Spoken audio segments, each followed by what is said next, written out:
సమాజంలో ఎన్ని మాట్లాడుకున్నా సరే, సమాజంలో ఎంతమంది చెప్పినా సరే మారని వ్యక్తి ఎవరి ద్వారా మారగలడో ఒకసారి చూస్తే విలప వాక్యములు 3:27 యవ్వన కాలమున కాడి మోయిట నరునికి మేలు.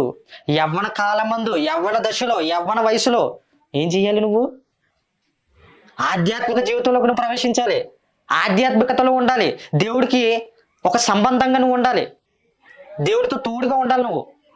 అందుకని చెప్తాను, యవ్వన కాలమందు కాడి మోయిట ఆయన చేసిన పనులన్నీ కూడా నీ మీద వేసుకుంటే మనం ఎటు కూడా డైవర్ట్ అవ్వలేము. కూడా ఒక బరువు అయిన బ్యాగ్ ఉందనుకోండి నెత్తి మీద, మనం ఎటైనా కదలగలమా చెప్పండి? ఎవరు కూడా కదలేము, ఒక బరువు అయింది మన మీద ఉంది కాబట్టి. అలాంటిది దేవుడు అనే వాడిని నీ మీద పెట్టుకుంటే నువ్వు ఎటు కూడా కదలలేవు. అది నీకు మంచిది, నీకు క్షేమం.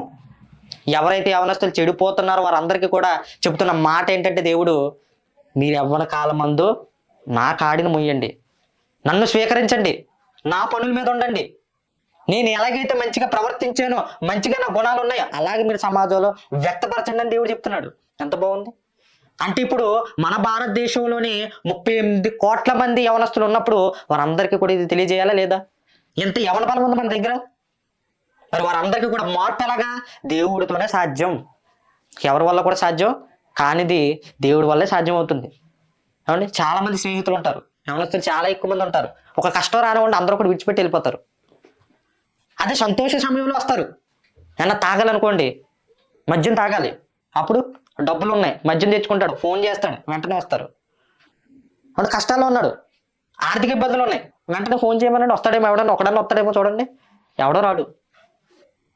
ఏమండి, కష్టాల్లోని తప్పిస్తున్నవాడు ఎవరంటే దేవుడు. మరి ఆయన్ని విడిచిపెట్టి ఈ స్నేహితులు పట్టించుకుంటే ఏం ప్రయోజనం?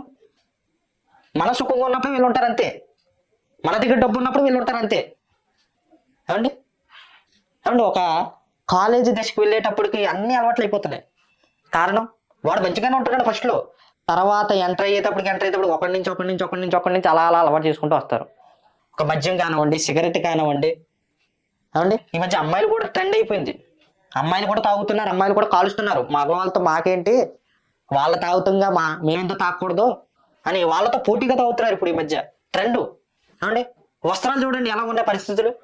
అంటే టాన్ జీన్స్ అని చెప్పేసి అంటే చిరిగిపోయి, ఇంతవరకు చిరిగిపోతే ఎంత సిగ్గుపడేవాళ్ళం మనం బట్టలు వేసుకోవడానికి. అలాంటిది ఇప్పుడు ఎంత చిరిగిపోతే అంత ఫ్యాషన్ బయట. చూసారు ఎలా మార్చేసిందో. అంటే ఒక మనిషిలోనే ఒక మోహపు చూపును అనేది రప్పిస్తుంది అపవాది.